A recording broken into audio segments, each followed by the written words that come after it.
Hello,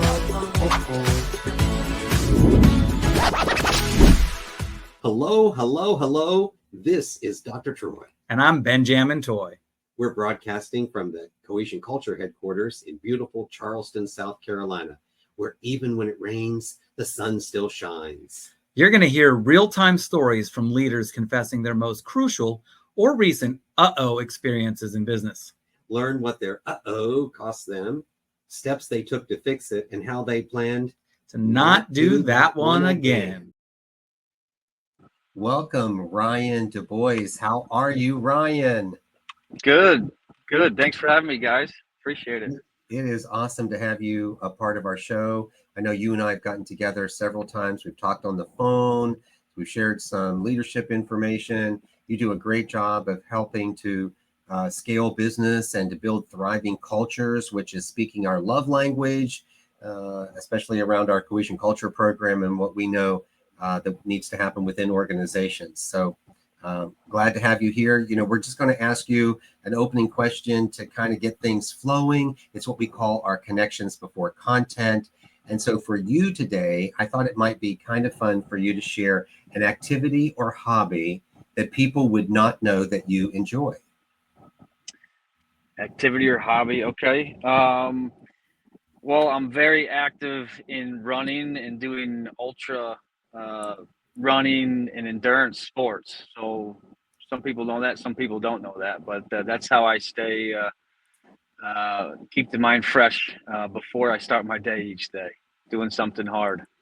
And that, I think, is how we sort of met you a little bit through our buddy Ryan Cass. Yes, Ryan and I connected, I don't know, maybe half a year ago, and just hit it off on the leadership, on doing hard things, on trying to make an impact. And then obviously that led me to the introduction with Dr. Troy, which has been nothing but fantastic. Yeah, sweet. Awesome. Thanks. So it's like Ryan to the power of two. That's what Ryan squared. Yep. Yeah. Oh, good. Something in the name. That's right. I'm in a meeting group that had 3 Bens in it. So I'd introduce us as we're the Bens and we'll leave you breathless. Oh, I thought maybe you would say, here's Ben, and I'm the has-been.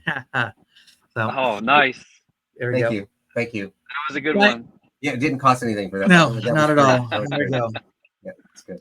Brian, love to learn about you now, but I first want to learn about who you are as an identity, character traits, behaviors, things like that. Not so much, but eventually getting into the roles and some of the things that Dr. Troy mentioned, you can dive into a little bit more, but I want to learn a little bit more about you as the person. Yeah, just a, I don't know, fun-loving, laid-back guy who loves to cut up, have fun, make an impact along the way, throw some smiles around, and just try to make everybody's world a little bit better. That's me in a nutshell. So laid back and fun loving isn't counter to a long distance runner? Well, no, actually long distance running is kind of just throw on the Bob Marley tunes and just jam for a few hours, you know, and that is kind of laid back and running. I'd say the 5K, which just did this past weekend, is a little bit more intense and hard driving. Gotcha. Yeah, that makes sense. So, all right. So it's really cool. Thanks for sharing, you know, a couple of things about you that people wouldn't necessarily know. They get a framework. And so now share with us a little bit about your background, and then we're going to get into the first question. So I mentioned in the top of the intro about how you help scale businesses and build thriving cultures. So just give folks a little bit of a background then of the role that you play. We heard a little bit of your identity. What's some of the role? Yeah, so earlier on, it was just starting up smaller companies. For the first 15 years of my career, I was able to build a construction, landscaping, and excavation company, scale that and exit that up in New York. And then from then, the last 15 years, I've been in manufacturing operations on the operations side. So that's just and I help start up organizations from dirt to 24/7 operations, meaning from helping with building the company, the buildings, the manufacturing equipment going in, the teams that support it. And I've done that a handful of times, from 2 in Savannah, 1 in Nashville, 1 in Texas. And I'm back here in South Carolina now, in a smaller scaling organization right now. Great. Okay, good. All right. So part of our process today is just to uncover something that you would consider a little uh-oh. It could be your most recent one or something in the past. These are opportunities where you learn from it. So is framing down the thing. So what is your uh-oh that you have to share with us? Well, I have to go back a handful of years. When starting up one of the organizations, we had a lot of early success in starting it up and building a team to support one shift operation. And we had so much success that we rushed into scaling too quickly, meaning we went to 2 shifts too quickly, without getting the team really ready. And that set us back quite a bit.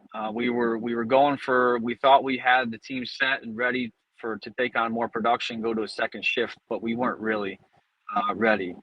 And that was kind of an uh-oh moment, because it stretched the talent that we did have, and the team that wasn't ready at the same time. So we had a lot of people working, including myself, countless hours to support these 2 and 3 shift operations, before we had the systems, the training, the structure, and everything in place to support this new this expansion.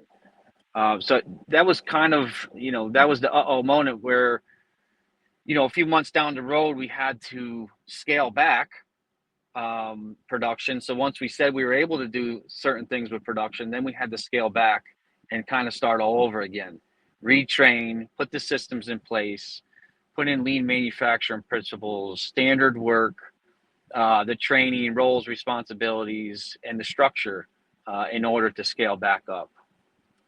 So it sounds like, if I were thinking about that, obviously from a business where I might be a leader of people or an entrepreneur. So let's kind of break this down for individuals who are listening to the podcast today. These are basically emerging leaders who may not necessarily be leaders of people. They could be, or they could be in the entry stage, or maybe a longer time. But the idea is, break that down to us personally.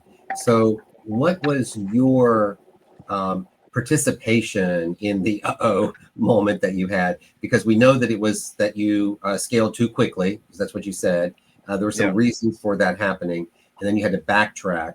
So what was your contribution to that decision from a personal leadership perspective that the listeners can be able to latch onto? I mean, personally, I took over in operations after the uh-oh moment. So leading up to that, it was what led the decision was the success. I mean, I was the one who had to come in and kind of have the difficult conversations to right size the uh-oh moment in the organization, if that makes sense. Mm-hmm.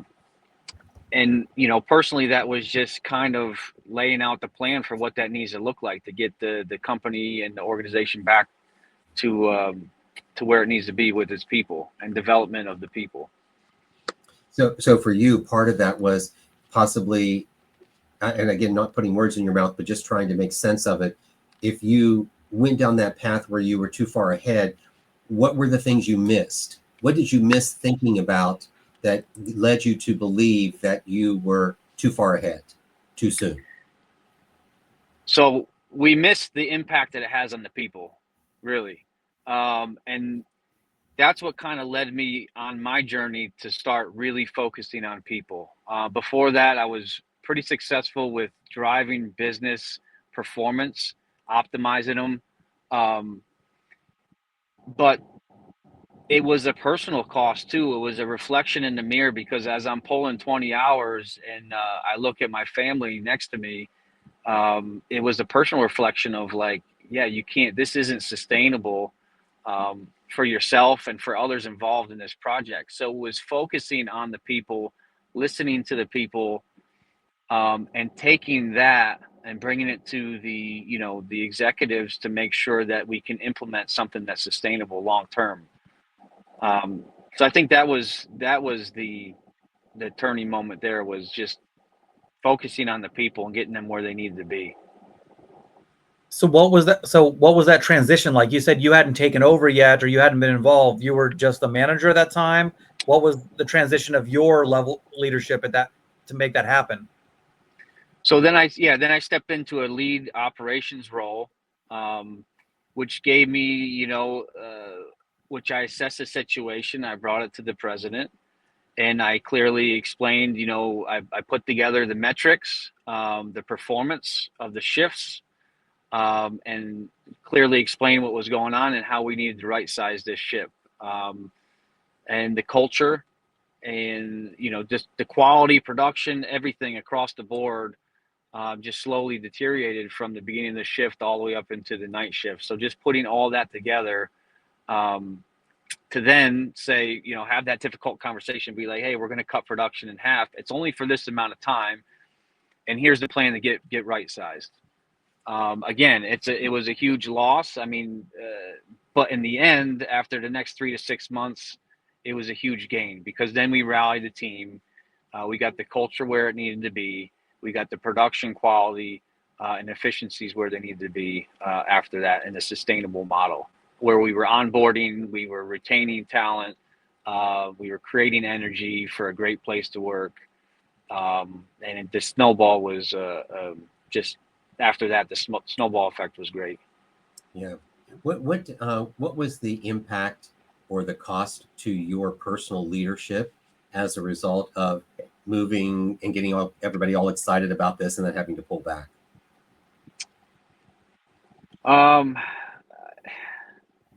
I just think like transitioning from, you know, the go-to guy, which was, you know, and then stepping back and really focusing and being okay with the time it takes to get the company where it needs to be and the people. So, you know, I guess I lost the question there for a minute, Dr. Troy. Can you rephrase? Oh, yeah, sure. I just wanted to know personally, you know, as a leader, when you're making a choice or a decision, and a lot of people are counting on you, following along with you. So you then have this great idea, you put it out there, and then you have to backtrack.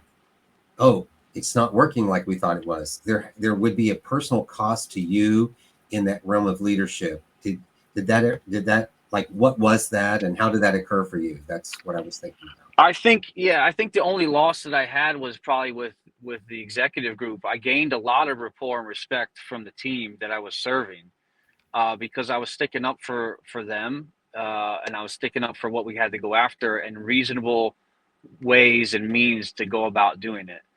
So pulling back and being transparent and open with the team actually was a boost rather than a negative drain on my personal rapport with the team. Yeah. And what would you attribute that to? What would you attribute that connection that you had with the individuals? Just because, I mean, I've never asked any one of my team members to do something that I wouldn't do, or I haven't done. So I've done every, you know, I pride myself on doing every job in the plant, or learning every role in the plant or the operation I've been a part of, actually doing it with them, learning from them, asking questions. So it's just having a full understanding past the spreadsheet, profit and loss, and all that kind of other fun stuff, is really learning and understanding the people and the process of what they're doing every single day. And not just, you know, just really getting, you know, rolling up the sleeves and doing the job. So really gaining a full understanding of what it takes to get the job done. Right. And being aware to do that. Myself as a leader, you can't be afraid to roll up your sleeves, but you don't need to roll up your sleeves every day. So you have to be willing to do it. Is one thing, is the mindset, knowing that you can do it. And as a leader, you don't always have to know every single job. So it's not like I'm going to jump in and do every single job, but I can be available to help in ways in which the team may not be thinking of, certainly from a strategic standpoint, resource standpoint, removing barriers, furthering conversations that get things done. So all of those will become the dynamics that you'll be involved in. And the one thing that I've heard consistently, Ben, through the whole thing that Ryan's talked about is his connection with people. Absolutely. Sounds like you've really spent some time with your team. Now, you said when the main issue happened, you cut back production in half. Did you still keep the 2 shifts? And so then each shift had lower production level? And did you maintain all that team? Like, was anybody lost during that transition or process before, as you're ramping back up? No, so great question. We retained the full team, and the plan was we brought everybody back to 1 shift. So we went back to 1 shift. We started implementing standard work and systems checks throughout our process, enhanced training with a full 2 shifts into 1 shift. And then we slowly started extending hours, dividing the team as we felt comfortable, the resources, and also making sure that we were ready for the next step. So, and we always because we had to go from 1 shift to 4 shifts, right, to cover 24/7 production. So then we always had that half a shift on in a trading capacity as we ramped up for the following shifts that came after that. So yes, everybody retained their jobs, and we slowly ramped when we were ready to ramp. And it was when I was in that position, I was the one who had to make those difficult decisions and have those difficult conversations with the board members and everything. But like, this is when we're going to have to go to 2 shifts, to 3 shifts, and put that plan. But at the same time, I gained some rapport with them because I was able to provide, even with that 1 shift, more production, better quality, safety. They saw the standard work and the lean manufacturing principles, the boards out on display, some of the automatic reporting that I was able to put in place. So they saw a lot of that coming to fruition, even while production was increasing with the same number of team members. Okay, I have some additional leadership questions, but I kind of want to close in on this part. And that is, you talked about what the experience was. You shared some of the insights, opportunity of transparency as a leader, making sure you have people connections.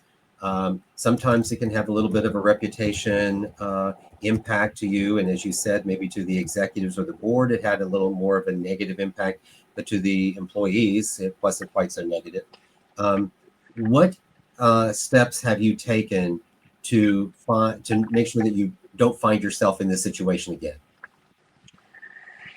Yeah, so it's putting together a good plan, transparency both up and down the organization, all throughout, and gaining the alignment ahead of time for what the plan is going to look like, and gaining alignment with the executives or whoever is at the top to support that. And I make sure the organizations I've been a part of since then that I've helped is making sure that no matter what, people matter most, right? If we're going to build this thing, I want to build it right. If we're going to scale it, I want to scale it right. And that's around people. I said, we can invest $250 million in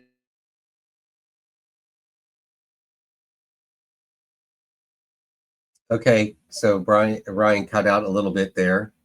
So Ben, I was thinking, based on some of the things that Ryan was talking about, specifically around the area of leadership, I want to really dig into like what it is that he is going to look for to bring people in to his organization to acquire them. And then what does he look for to advance them, right? Because our listeners are really interested in how you grow, develop, and advance. So we really have to think a little bit through what the employers are looking for for their employees, Right. that will help give us some insight one way or another. I'd say he's first looking for somebody that's really teachable. And as an example of what he's doing here, or what he has done, it's been the idea that as they are teachable, they were able to adjust and learn the new processes and systems. They didn't say, well, this is the way we've always done it. And so he was looking for those types of folks. Was always a very big helpful. And he showed that he was teachable and willing to change as well. So I think when you're looking for it, you have to be the example of it yourself. Right. And I think looking at those attributes of an effective leader is really important. And the teachability is key to it. As we've talked about before, through all of our cohesion culture programs, we start with teachability, because if your mind isn't ready to accept new information, if you're not willing to listen to the contributions that others, now not you have to do everything they say, but you have to be willing to listen. And when you are able to do that, then we have a great opportunity to move things forward, especially from us being teachable. Then the other attributes can all now work in tandem. So we can then build things like our compassion. And when we have talked with other leaders, and they have mentioned empathy and how important it is for that. And then we have grace, we have truth seeking, we have humility. We also then deal with things like being authentic as an authentic leader. So, Ryan has represented himself as an authentic leader in what he's done. And also leaders have to think about how to make peace. So with that. So Ryan, we know that there was just a little technical glitch on your end. Ben and I filled the space, so we were really good. And we're going to transition to our next question for you. And that is, we want to know, because our listeners are people who want to grow, develop, and advance. They either want a promotion or they want to do their job better. It's one of the two, or it could be a combination of both. What do you look for specifically for hiring people? And then what else would you look for, if it's different, to move them up within the organization? Yeah, I love this. So for me, I look for the right attitude, the effort levels, the energy, engagement. Are you coachable? Do you ask good questions? Are you looking always to help past your quote unquote job description, cross department lines? Those are the things on a daily basis that I've seen people succeed, from entry level to operations managers, and raise and keep developing in their careers. It's that, but it's consistency. It's daily. And you're talking about internal promotions. I think they're fantastic, because once you're in, right? And now the sky's the limit. It's up to you. We're going to give you everything that we can to get you where you want to be. That's up to your leader, who's above you, to get you where you need to be, to ask those questions. Where do you want to be in 1, 5, 10 years, and beyond? But then looking for those people who are already doing parts of the next job, not waiting for the next job. And by the way, I'm training my guy or my girl to my left, my position. So that way, when that next position opens up ahead of me, I can transition instantly. So if you're easily able to transition to that next job immediately, you're going to be promoted so much quicker, so much faster through the organization. You're already doing parts of that job. You already know that person's job inside and out. Oh, and by the way, I got Jackie and Joe next to me who I can fill my spot, because I've already been soaking all my information and everything into them. Don't hold anything back. You got to be forthcoming. You got to be transparent. You got to give everything. Even if you think you've been stabbed in the back before. I know people have been hurt and crushed because, I gave out too much information. And I understand it. However, you got to give it. If you want to keep growing, you got to give it, and you got to keep pushing. You got to push the leader ahead of you and pull the person right next to you. Literally, I mean, just bringing tears to my eyes, Right. because this is the stuff we talk about. This is the information that we put out there, and you just really helped create a real live scenario. I mean, it's not just, people think that Ben and I might theoretically think this stuff. I mean, we've been leaders ourselves. We have our own businesses to do, and hearing from you as a business leader as well really makes it come to life. Absolutely. And it's been a resounding theme that we've talked about several times on the ability of going above and beyond. Now, in an organization where you say that it's up to the leaders and the sky's the limit, how would you say handling where someone has been stabbed in the back, or they're doing all this extra work and haven't been paid the extra, haven't gotten the promotions? Let's say the companies you've gone in and helped, where you've really promoted that, but 6 months, 8 months later, there hasn't been this financial or even just a recognition element. Like, what would you say to those folks that are saying, well, I've done that and it's just never worked out? Like, what should they be motivated to do if that's the case? Yeah, I would ask, okay, have they had the intentional one-on-one conversations with their leader? If they have, okay, how many times have you had it?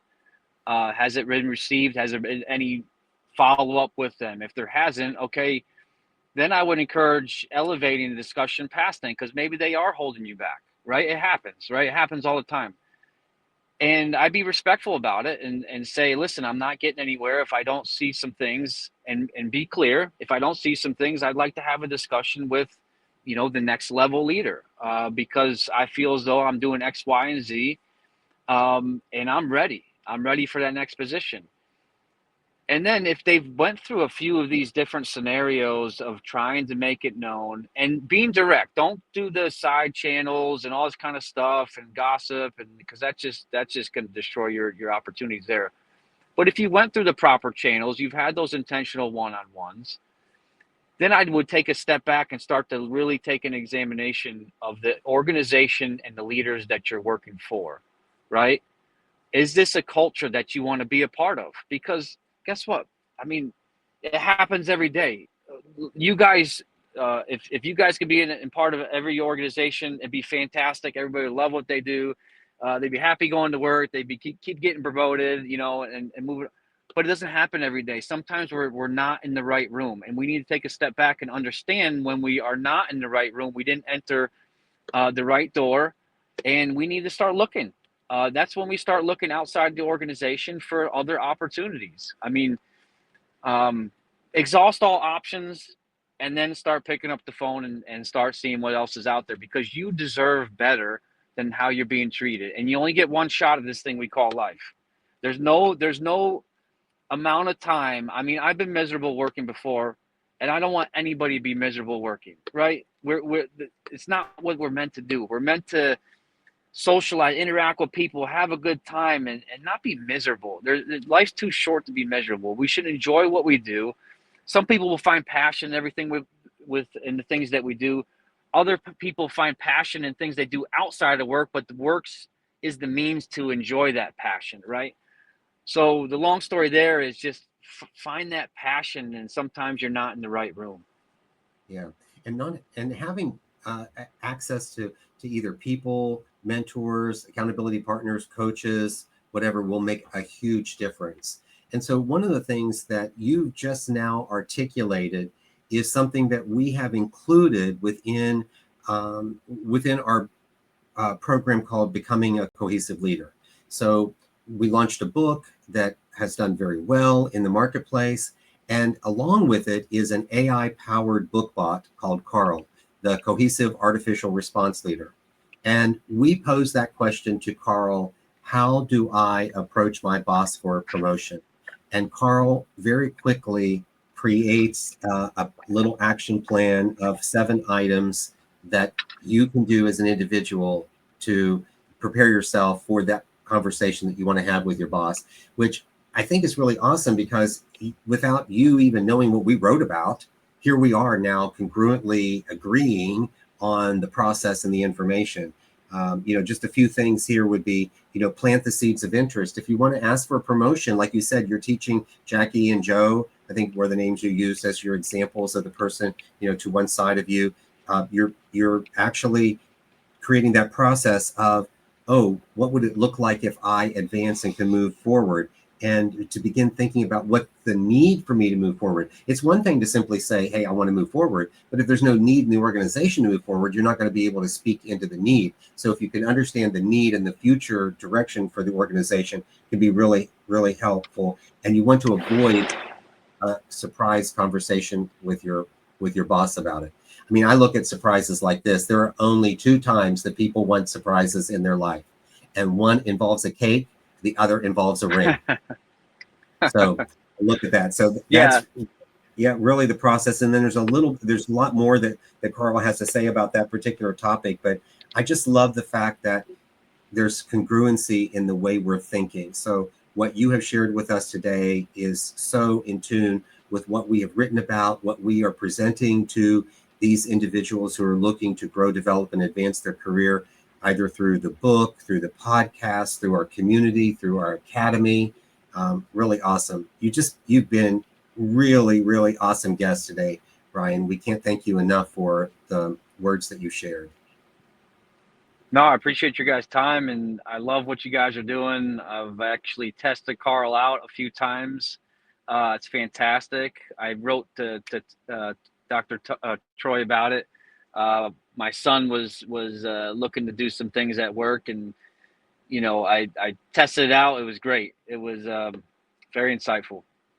Yeah, great. Thanks. We appreciate that. Yeah. Awesome. And I love that you're a roll your sleeves up guy. You're taking on new projects.